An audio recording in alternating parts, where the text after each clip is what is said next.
They're filming. Something. I mean, it's like, just, I don't know. Are the decks rolling? Yes, they can.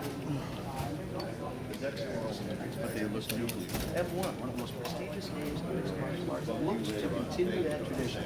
Everybody, Jay Anderson, Kevin Garvey, UFC, Tom Lawlor. I know we have it. We didn't, as I said. Great thing about we looked at it. That's the first time. Hey, this is the Fight Nerd, and look who's next to me, Tom Lawlor. Hey, Tom, how's it going?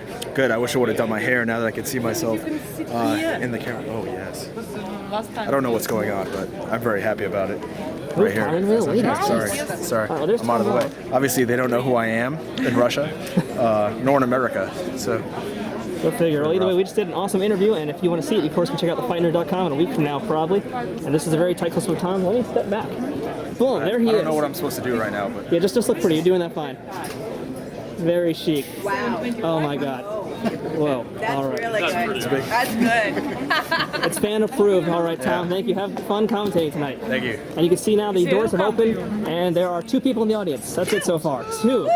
Awesome. They're very excited. That must be a good camera angle because I can actually see at least 4 people that were in that camera shot. I'm bad at math. I didn't go to math school here. I guess not. No. All right. Well, thank you, Tom. Must be Russian math. Yeah. No, move it. The girls in the way. God, get out of the way already. Jeez. Oh yeah. All right. So M1 Global is over. The show was interesting to say the least, and we also got to see the end of the Strikeforce pay-per-view with Fedor versus Werdum, which just wrapped up right now. So let's talk about that first. That was surprising to say the least. I mean, we kind of knew Fedor was losing it, but we didn't think he'd lose to Werdum. We know he's on his way out, but this loss to Werdum by armbar, that's just kind of shocking. Would you agree? Yeah, I mean, I told him right as the fight was starting when we were talking about possibilities that I could see Fedor losing just because he seems to be losing a lot of steam, but I couldn't picture him being submitted, and then apparently I got to see exactly what that picture looked like. I did actually want to speak to Oleg Savitsky, who works for M1 and was here earlier, but we can't find him right now because he sort of oddly predicted this the last time I spoke to him. So, but we haven't heard from him there, so I'm not sure what to say about that. It's kind of just Russian vodka party. Yeah, it's kind of it's an odd feeling because we all had a feeling that Fedor was on his way out, but we didn't really think that he would get submitted in the first round. We didn't think that this was going to be the end of it. So it's a real surprise. It's sort of right now I'm wondering is with the way how sensationalized rankings are, what exactly is going to happen there? Is Werdum suddenly the #1 man, even though he was number 8, 9? Yeah. I've seen him as low as 13. And more importantly, is this the end of Strikeforce now? Since Fedor was their biggest draw, now with him pretty much almost out of the picture of what's really next for him. But nonetheless, we have to talk about the show that we just saw, which was, of course, M1 Global Selection Part 2, or whatever name they're calling it.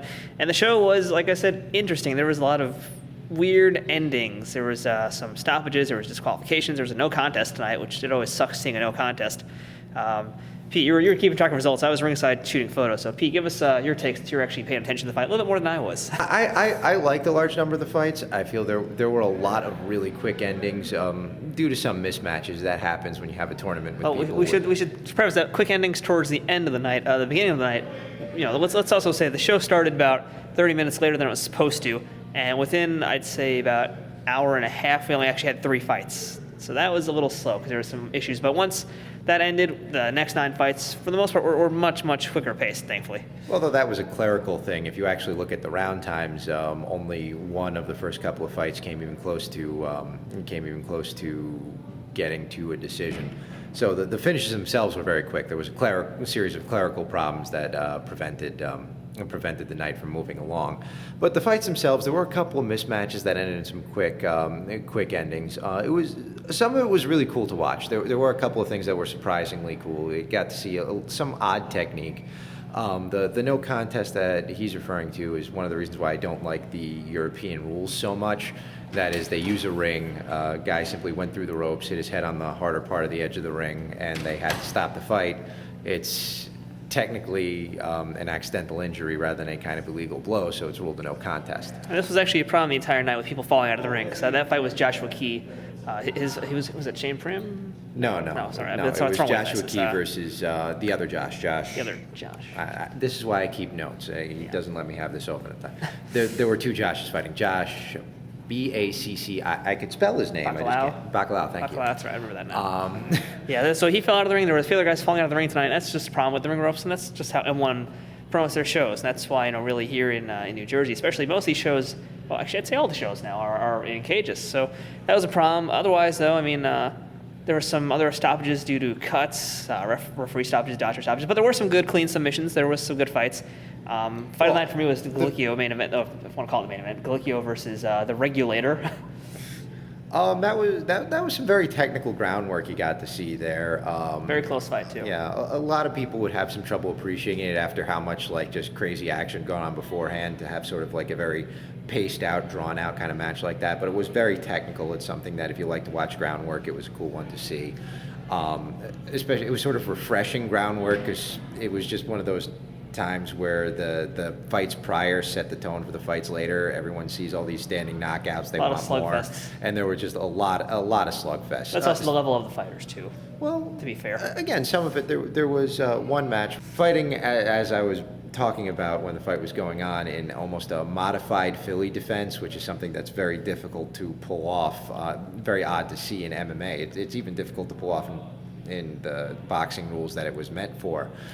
So to see him do that and have a lot of clean counter punches based off of that was something cool to see. So it wasn't just like a slobber knocker, guys coming in swinging for the fences. There were, again, not the top of the top.